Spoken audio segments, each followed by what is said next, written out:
오늘 마태복음을 시작하는 1장의 제목은 기이 여기지 말라. 기이 여기지 말라는 사실은 예수님이 니고데모에게 하신 말이죠. 근데 기이 여기지 말라는 말은 당연한 것을 우리가 기이 여기는 거죠. 당연한 것을 모르고 그걸 오히려 이상하게 보는 거죠. 그래서 우리는 무엇을 당연한 것을 당연치 않은 것으로 우리는 생각하고 있을까 한번 같이 찾아보면 좋겠습니다. 마태복음 1장 우리 말씀 만나기 나눔을 하면서 느낀 것은 우리가 성경을 종교의 경전으로 봐요. 종교의 경전. 종교의 경전이라고 하는 것은 이해하고 해석하는 것이요. figure out. 그래서 족보, 왕 얘기 그런 것들을 많이 나오더라고요. 성경은 종교 경전이 아닙니다. 그 오묘한 것을 어떻게 하든지 figure out해서 깨달아 아는 것. 그 깨달아 알면 끝난 거잖아요. 내가 다 이해했으니까. 그런 것이 아니고 생명을 사랑하는 아비의 편지. 그렇게 표현해요. 하나님의 생명을 우리 안에 주시고 그 생명을 어떻게 사는지, 어떻게 누릴 수 있는지 그걸 안내하는 안내서가 더 성경에 적합한 말입니다. 그래서 성경 말씀을 만나면, 그 사랑하는 아버지의 말을 만나면 가슴이 아파요. 근데 참 생명의 역설이지만 가슴이 아플 때 내 안에 있는 것이 피어나기 시작해요. 하나님이 우리 안에 주신 하나님의 생명이 생수의 샘으로 솟기 시작하죠. 그래서 이 성경 말씀은, 하나님 말씀은 가장 높은 에너지 레벨이에요. 그 어떤 것보다도 말씀을 만날 때 내 에너지 레벨이 굉장히 높아집니다. 그래서 꼭 만나야 되는 그런 말씀이에요. 오늘날은 성경을 이렇게 해요. 요즘 건강에들 난리니까, 왜 그렇게 난리들인지 잘 모르겠지만, 건강에들 난리들인데, 예를 들어서 그렇게 하십시다. 이런 걸 먹으면 우리가 디톡스 된다. 그런 걸 읽었어요. 그래서 내가 그게 좀 필요하다 싶으면 그렇게 해서 먹지 않겠어요? 그 건강식 만드는 법을 이해했다. 그럼 된 거예요? 이해를 아무리 해도 내 건강에 유익이 조금도 안 되죠. 그걸 먹어야 되는 거죠. 마치 그런 거죠. 성경을 읽었으면 그걸 사는 거지 이해하는 것으로 끝나서는 안 된다. 이해라고 하는 것, 사람의 생각, 개념은 굉장히 낮은 에너지 레벨입니다. 그래서 생각으로, 남편이 생각으로 아내를 사랑해요. 그 아내 고마울까요? 고맙기는커녕 화딱지가 날 거예요. 소용이 없기 때문에 그래요. 에너지 레벨이 낮죠. 실제는 에너지 레벨이 높아요. 그러니까 그 남편이 아내의 아픈 가슴을 이렇게 실제로 느꼈다. 그때는 단순히 내 아내가 힘들구나 그런 것이 아니죠. 그 가슴을 만나면 저절로 에너지 레벨이 높아집니다. 높아지면 실제의 그 깊이와 디테일들이 보여요. 이 개념은요, 그냥 사는 게 어려워. 그런 개념이에요. 그냥 그 어려움이 가슴에 느껴질 때는 그 어려움을 섬기고 도와줄 수 있는 에너지가 내 속에서 저절로 흘러요. 오늘 우리 신앙은 전부 개념화가 되었죠. 대표적인 것이 기도예요. 그래서 기도를 양으로 생각합니다. 양. 왜냐 그러면 기도 체험을 못했기 때문에 많이 열심히 하면 응답될 걸로 생각해요. 그럼 거꾸로죠. 부부 사이에 많이 열심히 얘기하면 가슴이 통합니까? 짜증나지요. 통하는 게 아니지. 그죠? 눈빛 하나에도 통할 때가 행복한 거예요. 그 눈빛 하나로 통할 때는 뭐예요? 에너지 레벨이 상당히 높은 거죠. 관계의 농도가 짙은 거예요. 그래서 기도의 응답은 내 영적 에너지 레벨이 높은 그 하나님의 임재 안에서 만남에서 이루어지는 거지, 우리 성황당에서 기도하는 것처럼 그렇게 뭐 열심히 많이 기도를 해서 기도의 응답이 되는 것은 아니죠. 마태복음 1장으로 들어가십시다. 마태복음 1장은 예수 그리스도를 소개하고 있어요. 그 소개를 시작하고 있어요. 그러므로 마태복음 1장의 그 예수 그리스도를 소개하는 글을 읽으면서 이 예수 그리스도에 대해서 나는 누구라고 하느냐 하는 이것이 중요하구나 하는 걸 느낄 수 있어요. 16장 가면 예수님이 너희는 나를 누구라고 하느냐 하는 말씀을 물론 묻지만은 그 전에 마태복음을 읽는 사람은 나에게 예수 그리스도가 누구라는 걸 소개하고 있는데, 그 소개를 받은 나는 예수 그리스도를 누구라고 하지? 이것은 지식이나 정보에 답을 하는 것이 아닙니다. 예수 그리스도를 소개받은 나는 나의 모든 인격적 진실로 고백하는 것입니다. 예수 그리스도가 나에게 누구냐 하는 이 답이 내 삶의 모든 것을 결정합니다. 모든 것을 다르게 만들어 버립니다. 그것이 이 세상의 모든 사람과 나의 차이를 만들어 버립니다.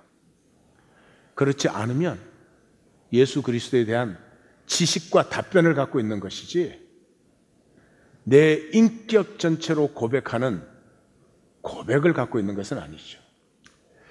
자, 마태복음 들어가면서 다른 복음서와 현저한 차이가 있는 것을 만나요. 마가복음은 1장 1절이 하나님의 아들 예수 그리스도의 복음의 시작이라 이렇게 나옵니다. 아무 설명이 없어요.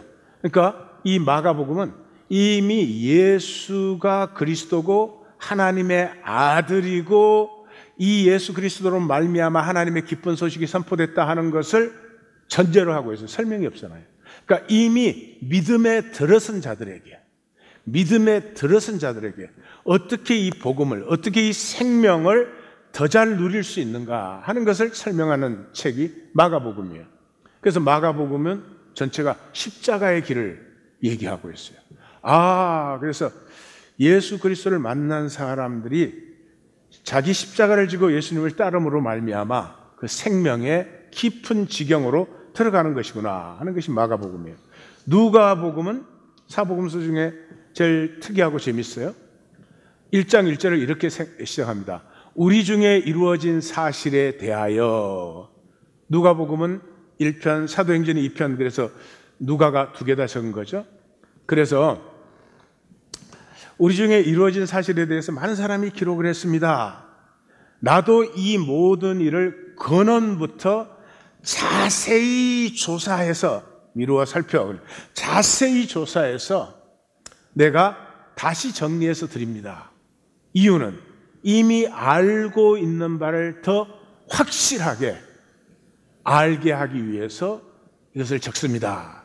그렇게 얘기를 해요. 이 말은 뭐냐 그러면, 누가는 헬라인이잖아요. 헬라인 의사죠.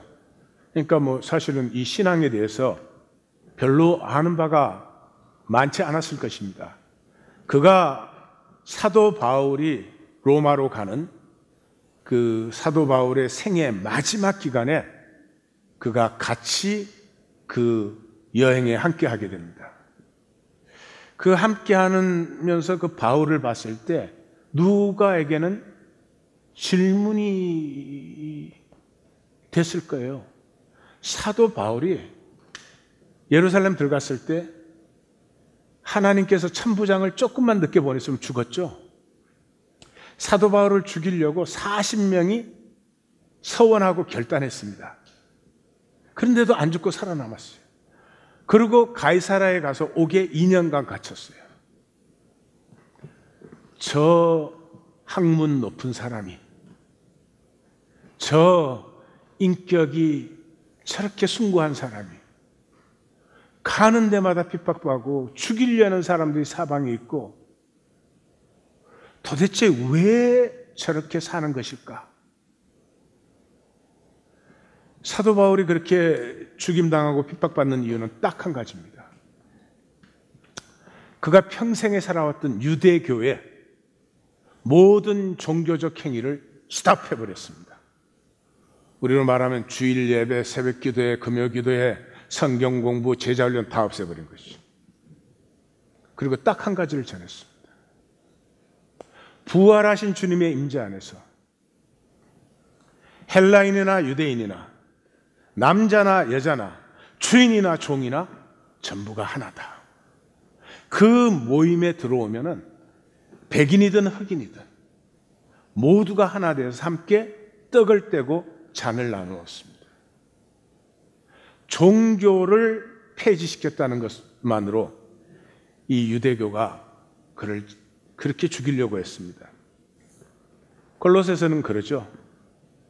그 교회를 보고 먹고 마시는 것, 정결법, 절기와 초하루와 안식일, 안식법에 대하여 정죄받지 말아라.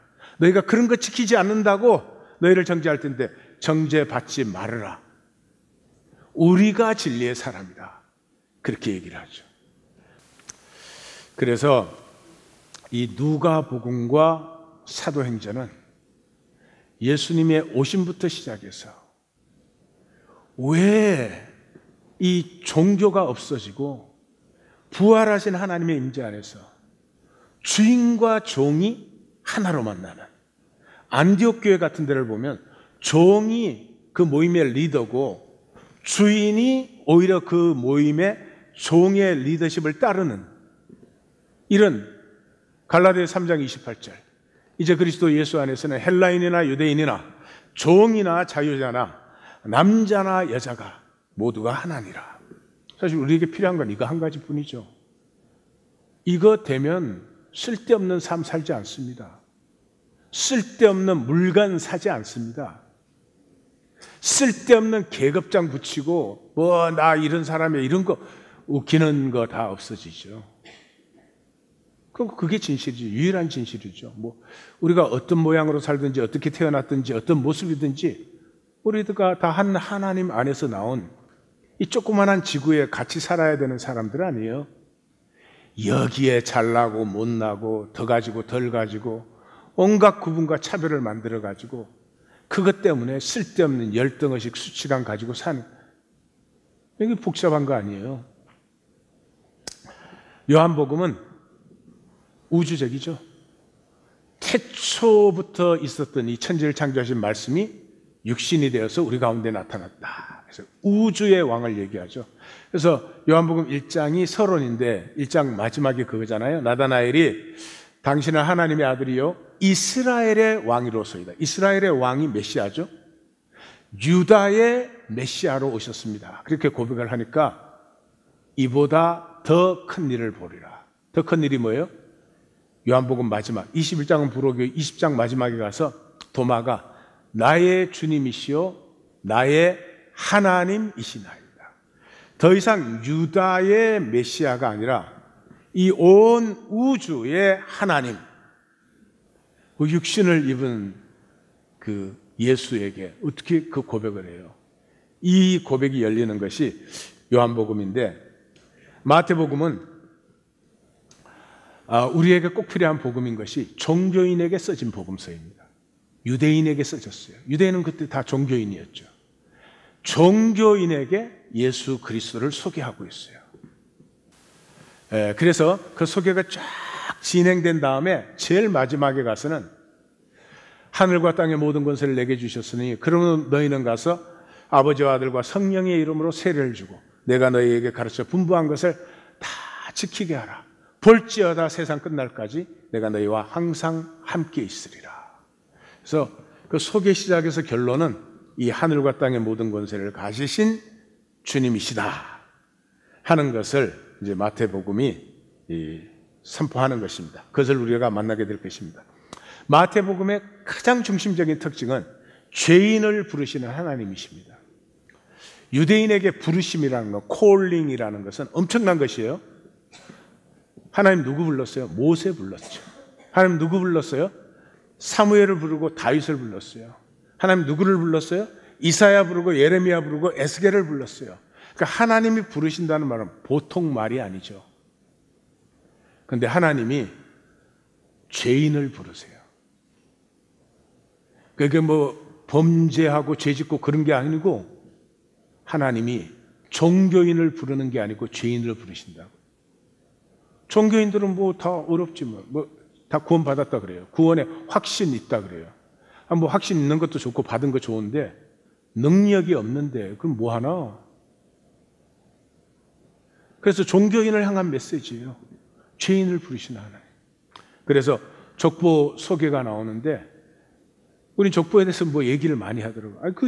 우리 시대 지금 소개한다면 뭐 소개하겠어요? 어떤 사람을 소개한다 그러면 이 사람 뭐 어디서 출생했고 부모는 누구고 뭐 학력이 어떻고 경력이 어떻고 그런 거 아니겠어요? 그 당시 유대 종교 사회에서는 그 한 사람을 소개하는데 이 족보가 제일 중요한 거죠. 그래서 성경 보면 중요한 사람일수록 족보가 여러 대 나오죠. 근데 예수님은 14대가 3번 나와요. 14대는 다윗이라는 이름이에요. 그 당시에는 아라비아 숫자가 없으니까 히브리 알파벳으로 숫자를 썼는데 다비드가 달렛 와우 달렛이에요. 464예요. 그리고 더하면 14잖아요. 그러니까 다윗이 3번 삼중되어서 태어난 사람이 누구냐? 예수예요. 완전한 왕이에요. 그리고 성경을 읽을 줄 모르는 사람들은 마지막을 자꾸 13대라고 해요. 13대. 성경을 읽을 줄 몰라서 그래요. 완벽하게 14대가 3번 나와요. 왜 그러냐 그러면 다윗은 2번 카운트가 돼요. 그 마태복음의 족보는 전부 왕의 이름이거든요. 근데 왕이라고 아무도 안 불러요. 솔로몬 왕이라 안 그래요. 솔로몬이래요. 왕이라는 말이 붙은 사람은 다윗밖에 없어요. 근데 우리 번역은 또 2번째 건 생략해 버렸어. 그러니 참 이게 이새는 다윗 왕을 낳았고 그 다음에 다윗 왕은 우리아의 아내에게서 솔로몬을 낳았다. 이래야 되는데 그게 킹 데이빗이라고 2번 나오는데 한 번은 왜 생략했는지 모르겠어요. 그 킹 데이빗 2번이 더블로 카운트 되는 거예요. 그렇게 14대 14대 14대 딱 3번이 되게 돼 있어요. 그리고 네 여인이 나오죠. 다말, 라합, 룻, 바세바. 이 다말 창녀 역할을 해가지고 시아버지에게 애를 뱄어요. 라합 가나안의 창녀였죠. 룻 이방 여자, 바세바 헷 여인 같아요. 정확히 알 수는 없지만 어쨌든 간음해서 아이를 낳은 여자예요. 이들이 들어와 있어요. 바로 이것이 세례 요한과 나사렛 예수의 분기점이에요. 이때는 종교인들은 4가지 부류가 있었죠. 사두개, 바리새, 에세닌, 열심당. 그러니까 뭐 성경에 보면 그 사람들이 다 차지하니까 이 사람들이 다 한 것 같지만 전체 10%도 안 되는 사람들이에요. 다 합해야. 90%의 사람은 죄인이라고 불렀어요. 왜냐 그러면 그 종교법을 지킬 수가 없으니까.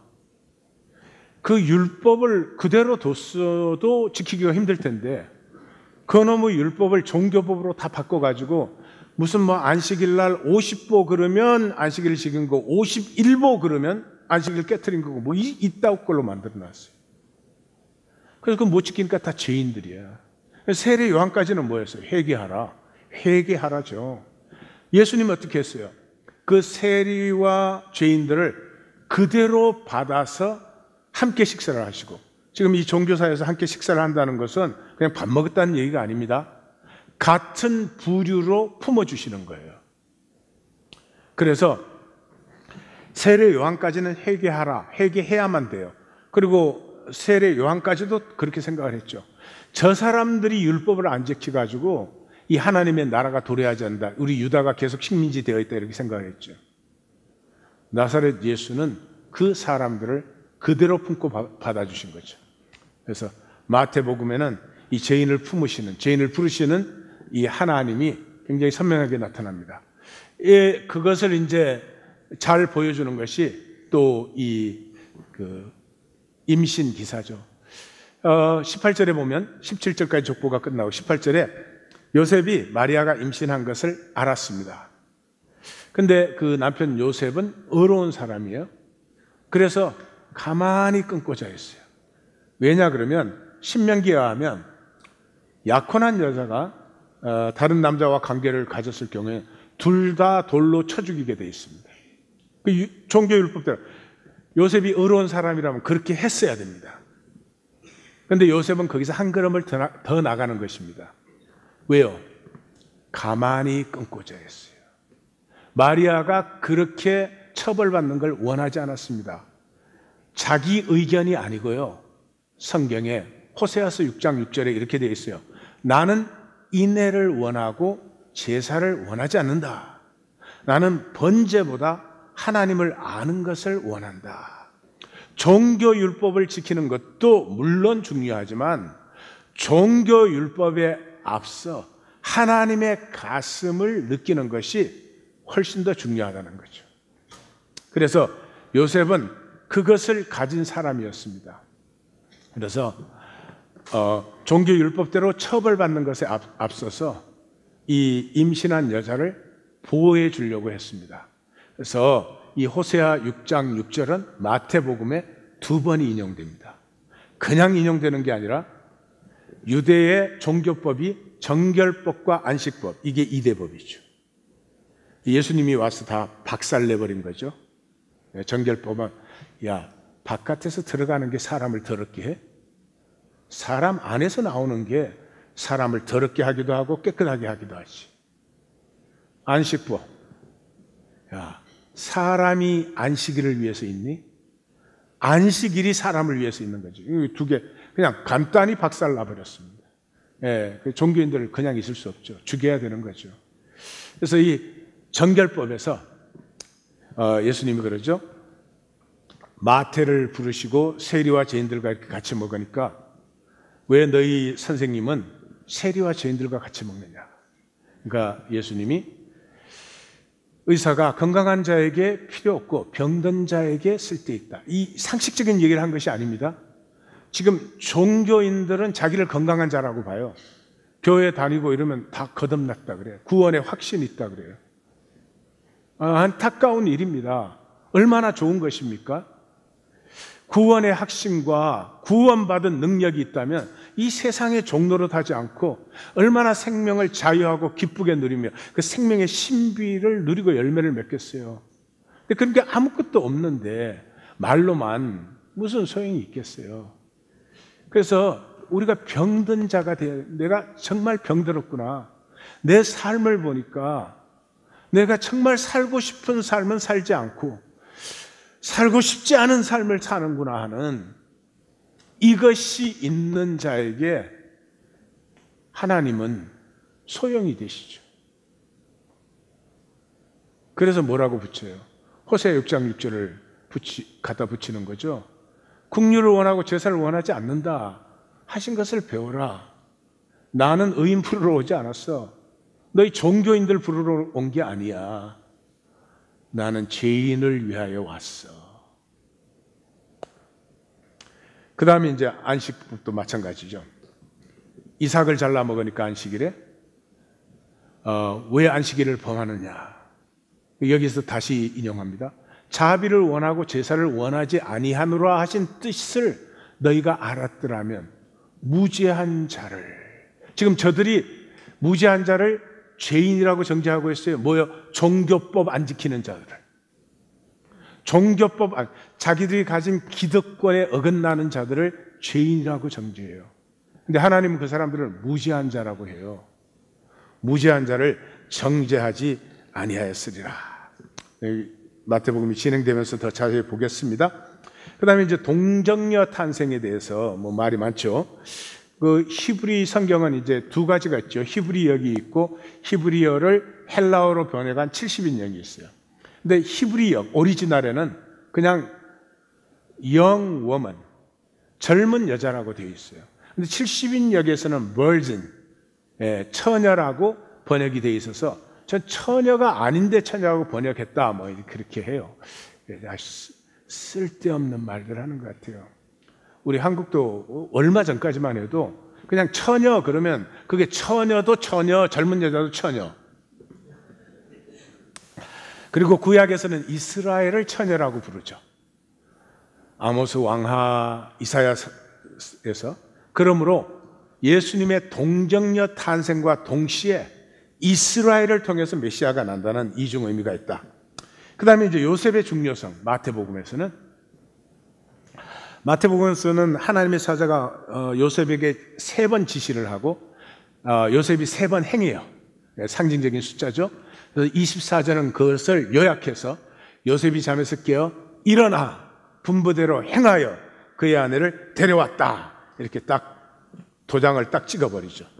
그래서 마태복음에서는 마리아에게 출생을 했지만 요셉에게 입양되었다. 이걸 이제 강조해요. 그 말이 무슨 말이냐 그러면 이 요셉을 다윗의 자손이라고 부릅니다. A son of David. 예수님은 the son of David 이렇게 부르죠. 그러니까 son of David이 사실은 왕이죠. 왕을 그렇게 부르는 거죠. 다윗의 자손은. 그러니까 이 족보가 누가복음과 달리 솔로몬 쪽으로 흐르잖아요. 그러니까 마태복음은 유대인에게 쓰니까 유대인에게 메시아는 왕이니까 이 왕의 줄기를 통한 것을 적으면서 요셉이야말로 진정한 왕적인 의가 있는 사람이다 하는 것을 확인시켜 주는 거죠. 예. 그리고 유대인들은 아이 이름을 엄마가 줍니다. 모계사회 아닙니까? 모계사회. 이름을 주는데 마태복음에서는 요셉이 줍니다. 천사가 요셉에게 이름을 알려주고 그 이름을 주라고 해서 그래서 마리아에게서 태어났지만 왕의 그 족보로 입양되었다 하는 걸 이제 강조해요. 그리고 예수가 오신 목적은 뭐냐? 자기 백성을 죄에서 구원하기 위해서. 근데 죄 그럴 때 뭐 범죄 이런 거 생각하시는 분은 설마 없겠죠? 죄 그러면 성경에서는 무조건 단절이에요. 단절은 뭐예요? 에고예요. 에고는 단절이에요. 에고로 살면 부부 사이에도 단절되어 있는 거죠. 서로가 필요해서 살지만 단절되어 있는 거죠. 그래서 죄가 기본적으로 하나님과 단절됨으로 모든 것과 단절되어 있는 상태죠. 그래서 이름을 예수로 하라. 죄에서 구원할 자다. 그 죄에서 단절해서 구원한다는 내용이 뭐냐를 다시 설명하죠. 그게 임마누엘이죠. 그래서 처녀가 잉태하여 아들을 낳으리니 임마누엘을 하라. 그 뜻은 하나님이 우리와 함께 계시다. 그래서 마가복음에 보면은 12를 세우시고 12 제자를 부르신 이유가 자기와 함께 있게 하시고 인류의 유일한 문제죠. 함께 있을 수 있으면 돼요. 그 보내서 전파하기에 뭐를 전파? 함께 있는 것을. 종교 전파하는 게 아니에요. 우리 함께 살자. 함께 사는 게 행복해. 그 전파하는 거죠. 이 마태복음은 그래서 마지막을 어떻게 해요? 내가 너희와 항상 함께 있으리라. 이게 라스트 센텐스예요. 하나님과 함께 있는 사람, 하나님과의 단절에서 하나님과 함께하는 것으로 회복된 사람은 형제 자매와 함께하죠. 왜? 단절이 극복되었으니까. 그래서 사도 요한은 그렇게 말합니다. 누구든지 하나님을 사랑하노라 하고 그 형제를 미워하면 이는 거짓말하는 자니. 하나님에게서 제일 싫은 것, 하나님이 가장 미워하는 것이 거짓말하는 것이죠. 요한복음 8장 44절에 마귀가 하는 것이고 거짓말하는 자는 마귀가 아비니까. 그 보는 바 형제를 사랑하지 않은 자가 하나님을 사랑할 수 없다. 그렇죠? 자, 이제 1장에서 우리가 꼭 만나야 될 것을 보십시다. 마태복음 1장 1절을 원어로 표현하면 The Genesis of Jesus Christ. 저 Genesis라는 단어가 족보, 계보 이렇게도 번역이 되지만 잘 아시다시피 The Arche, Beginning 그렇게 되죠.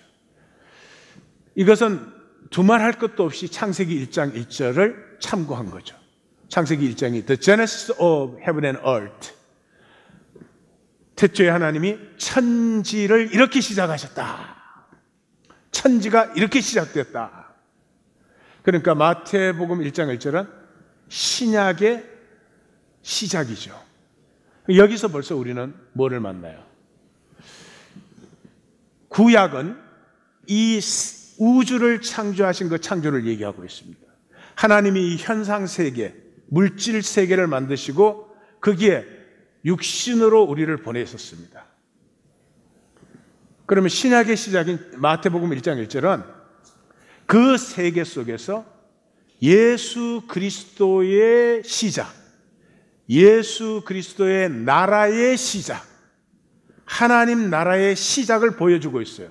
그러니까 세상에 육으로 살던 내가 하나님 나라의 영으로 사는 하나님 나라로 거듭나야 되겠구나 하는 것이 읽어지셨으면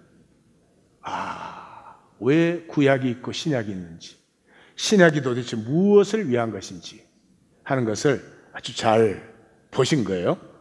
그래서 거듭남은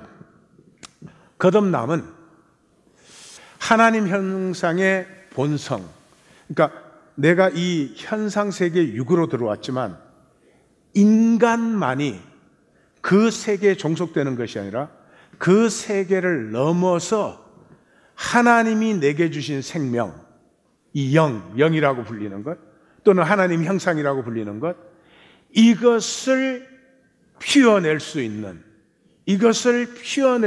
특권, 특성이 인간만이 가지고 있는 것이죠. 그래서 니고데모를 만나서 거듭나지 아니하면 하나님 나라를 볼 수 없다. 그러니까 니고데모가 이해를 못하죠. 어떻게 모태에 다시 들어갑니까? 그러니까 예수님이 설명하는 그 첫 마디가 뭐예요? 육으로 난 것은 육이요, 영으로 난 것은 영이니. 육으로 났다는 말은 우리가 남자의 후손으로 다 태어났죠. 육체의 계보를 통해서. 그런 우리가 이제 예수님이 성령으로 잉태되신 것처럼 성령으로 말미암아 하나님의 자녀로 다시 태어나야 되는 것이다. 자, 이 거듭남은 그러므로 함부로 말할 것도, 성경 공부하고 나서 내가 거듭났다, 구원의 확신이 있다 이렇게 말할 수 있는 건 전혀 아닙니다. 그래서 우리 이 점이 분명하지 않으면 평생 아무것도 달라지지 않는 삶을 살면서 구원받았다, 거듭났다 이러고 있을 수 있어요. 그래서 체크를 하겠습니다. 여러 가지가 있겠지만 내가 거듭났다면 3가지가 분명해야 됩니다. 첫째, 내가 육으로 이 세상에 사는 삶은 예수님이 그렇게 했죠. 사람에게 보이려고. 그러니까 겉사람으로 살아요. 겉의 것으로 살아요. 그래서 내가 사람들에게 인정받으며 살맛이 납니다. 그런데 이 겉의 것으로 사는 것, 조건이 내가 학력이 뭐냐, 경력이 뭐냐, 돈을 얼마나 가졌냐, 차를 어떤 거 드라이브 하느냐, 어떠냐, 이 조건이 나라고 착각하는 거죠. 굉장히 신기하지만 모두가 그렇게 삽니다. 차는 내가 타는 거잖아요. 좋은 거 가지면 즐기세요. 근데 내가 차를 좋은 거 탄다고 내가 좋은 사람이라고 착각하는 건, 자, 옆에 말해줘요. 그건 좀 이상해. 그건 정말 이상한 일이죠. 그것은 라이프가 아닙니다. 삶이 아닙니다. 게임이에요. 이 세상에 우리끼리 만든 게임을 하는 거죠. 근데 주의하실 것은 이 게임이 모든 걸 다 갖고 있어요. 여기에서 기뻐도 하고 슬퍼도 하고 보람도 느끼고 때로는 행복하기도 해요. 다 가지고 있어요. 근데 문제는 딱 하나예요. 일시적이에요. 게임이 그런 거 아니에요. 게임 할 때는 좋았던 싫었던 게임 끝나면 그냥 끝난 거예요. 아무것도 없어요. 우리가 영화를 봐도 실감을 느끼지 않아요? 꿈을 꿔도 굉장히 실감나는 꿈을 꿀 수도 있죠. 그러나 일시적 게임은 그만이에요. 내 안에 주신 하나님의 형상, 생명 본질이 피어나는 삶은 그렇지 않습니다. 내가 지금 사는 것이 영원히 되는 것이죠.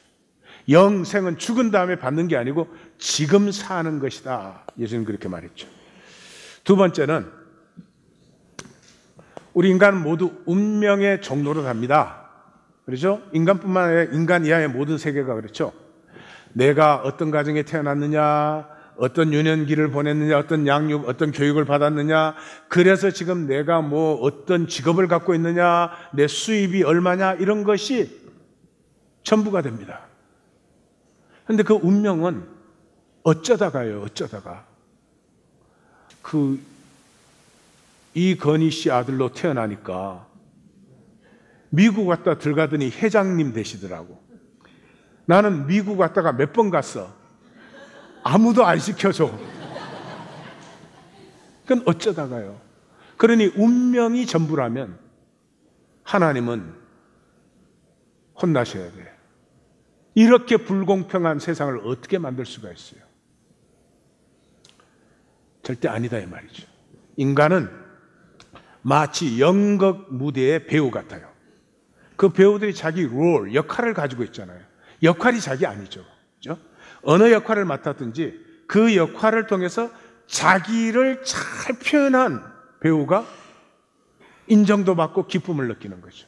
그러므로 내 운명의 조건이 내가 아니고 그런 운명의 조건 속에서 나를 어떻게 피웠느냐.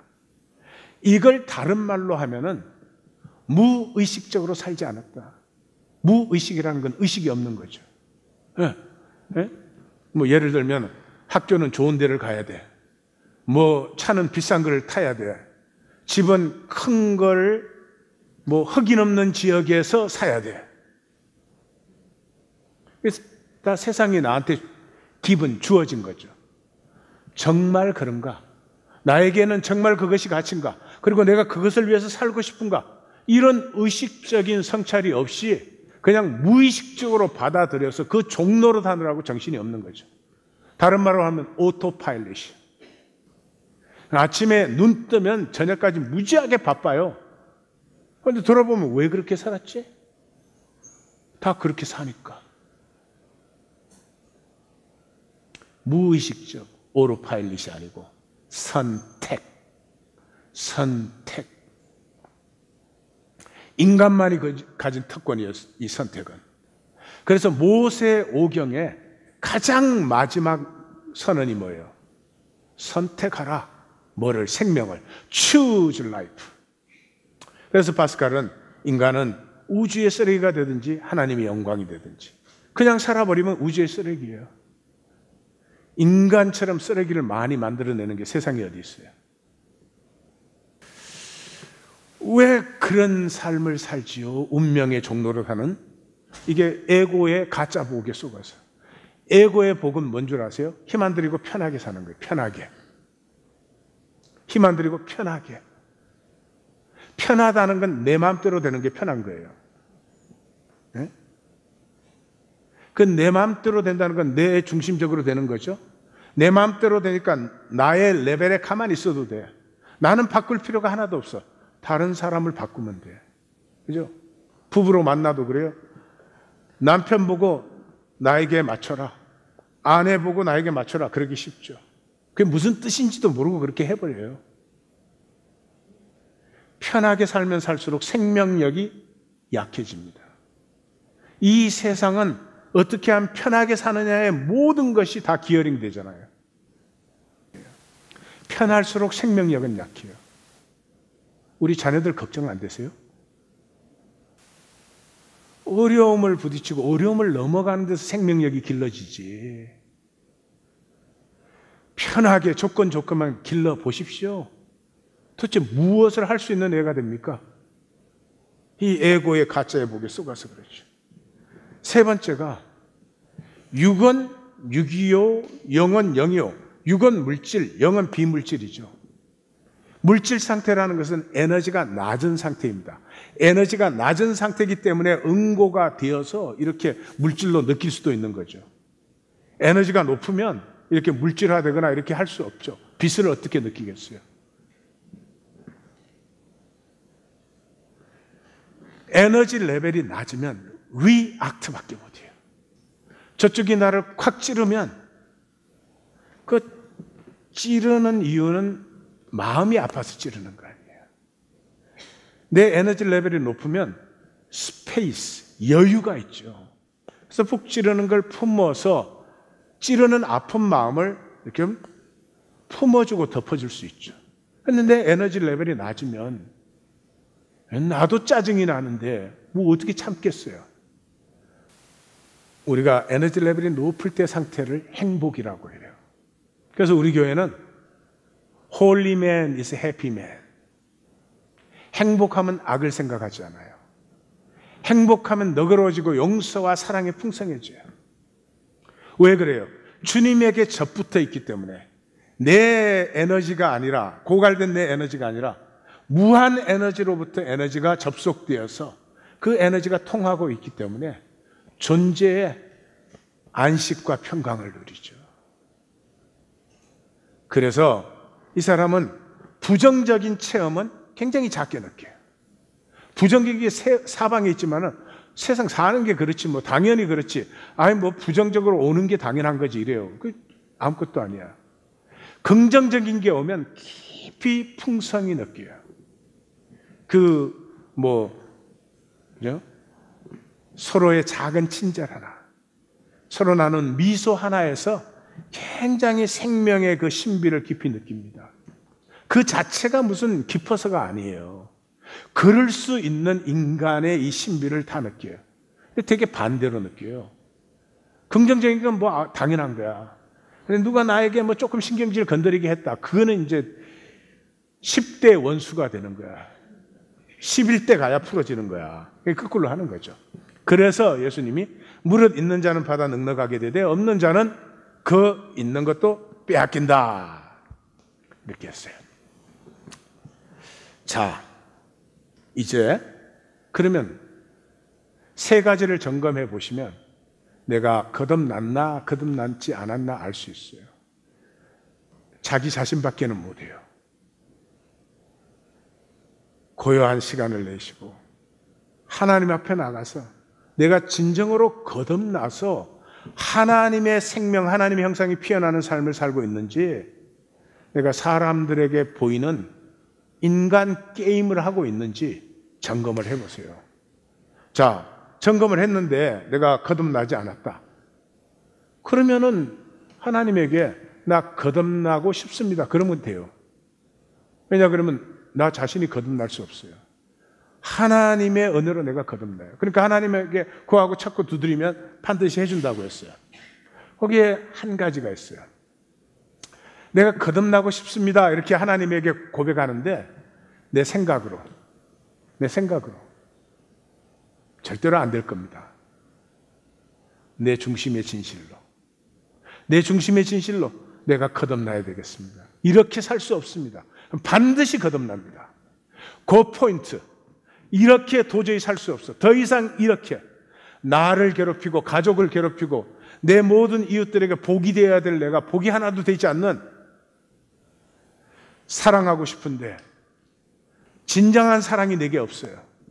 사랑받고 싶은데 진정한 사랑이 세상에 없어요. 아름답게 살고 싶은데 아름답지 않은 생각과 짓거리만 해. 이거에 대한 더 이상 이렇게 살 수 없다는 절망이 와야 됩니다. 근데 이 절망은 심각한 것이에요. 이 절망이 오면 자살을 해요. 자살을 하는 절망에 이르러야 돼요. 근데 자살에는 두 가지가 있어요. 끝까지 에고의 자존심 지키는 자살이 있고, 십자가에 풍덩 떨어지는 자살이 있어요. 하나는 가룟 유다가 한 것이고 하나는 베드로의 통곡이 터진 것이에요. 우리는 물론 두말할 것도 없이 이 자살할 수밖에 없는 절망을 만나면 우리는 통곡이 터지는 사람들이죠. 우리는 십자가 안에 나를 던지는 사람들이에요. 그건 뭐 걱정하실 필요가 없을 것 같아요. 근데 이 절망을 만날 때까지 교회를 아무리 많이 나오시고 자주 나오시고 오래 나오셨고 뭐 세게 나오시고 그래야 어쩔 수 없어요. 세상이 우선이에요.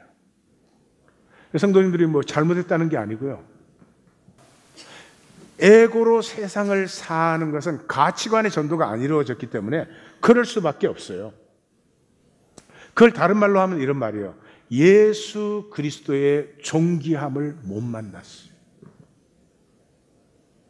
내가 예수 그리스도와 하나가 된다면, 내가 예수 그리스도 안에 나로 회복이 된다면, 예수 그리스도와 만나고 하나가 되어서 피어나는 삶의 그 아름다움, 그 가치, 그 보배, 지극히 값진 진주를 알면 또 그렇게 살아요. 삶이 글로 끌려가요. 내가 사는 게 아니고. 그게 될 때까지는 어쩔 수가 없어요. 그래서 지난 3월 27일 날 찰스 머피라고 하는 사람이 자살을 했습니다. 근데 이 굉장한 뉴스가 됐죠. 월가의 억만장자예요. 제 기사를 제가 그대로 읽어드리겠습니다. 올해예요. 3월 27일 찰스 머피는 뉴욕 소피텔 호텔 24층에 방을 잡았다. 자신의 사무실에서 불과 몇 블록 떨어진 것이다. 아침에는 그의 아내, 아이들과 식사도 함께했다. 좋아 보인다는 You look good 하는 아내의 말에 I'm good, I'm fine 그랬습니다. 라고 대답하고 집을 나와 출근할 참이었다. 그러나 머피는 24층에서 뛰어내렸다. 미국 월스트리트에 알아주는 억만장자, 헤지펀드의 매니저이자 월가의 성공신화, 그가 스스로 목숨을 끊은 그날은 월요일이었다. 머피는 1961년 소박한 중류층 가정에서 태어났다. 뉴욕 공립학교에서 큰 키와 입담으로 또래 무리를 이끄는 활발한 성격이었다. 16살에 컬럼비아 대학에 진학했고, 만 16살이니까요. 하버드와 MIT에서도 공부했다. 그가 월가에 발을 들인 것은 골드만삭스에 입사한 1985년의 일이다. 머피는 월가에서도 탁월한 능력을 발휘했다. 보험회사와 관련한 복잡한 거래를 성사시켰다. 재무 분석이 그의 특기였다. 난 뭔지 몰라요, 재무 분석이. 그러나 동시에 경직된 사고방식을 갖고 있었다고 그의 주변인들은 해상했다. 1990년대 후반에는 이른바 텍 컴퍼니 열풍에 주목했다. 그동안 적을 두고 있던 모건 스턴리를 나와서 신생기업인 엔트팩토리 홀딩스의 CFO가 되었다.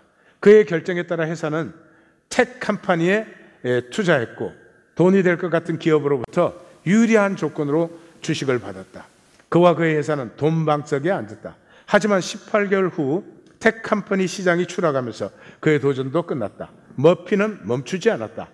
폴슨 앤 컴퍼니의 존 폴슨 눈에 들어 보험회사 투자에 뛰어들었다. 자금 사정이 어려움을 겪던 미국 7위 보험기업 컨세크에 8천만 달러를 투자해서 1억 달러를 벌었다. 금융위기 당시 최대 규모의 구조금융을 받은 보험회사 AIG도 머피의 눈에 걸려들었다.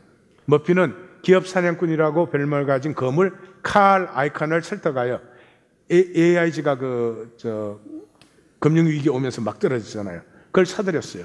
그래서 2016년에 결국 머피와 그 회사는 AIG 주식의 절반을 팔았는데도 투자한 것의 몇 배를 막대한 수익을 올렸습니다. 머피의 몸값도 천정부지로 올랐다. 두 건의 유명한 거래로 성공한 헤지펀드 매니저라는 별명도 얻었다. 그러나 회사는 그 이후 특별한 실적을 올리지 못했다. 나 같으면 은퇴하고 살 것 같은데.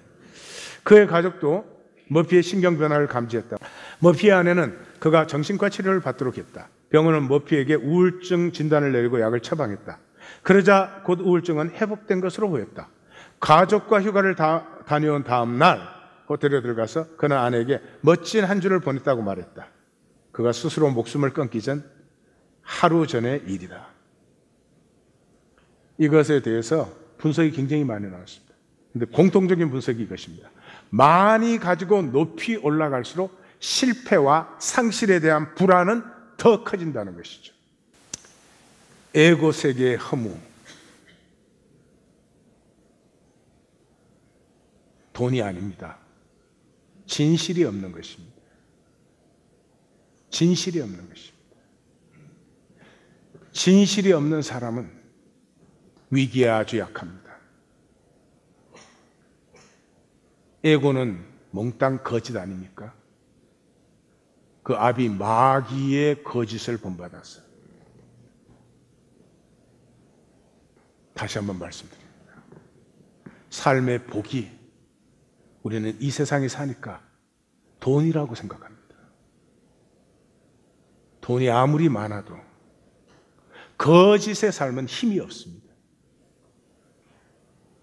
진실의 삶은 죽음도 뚫고 나가는 능력이 있습니다.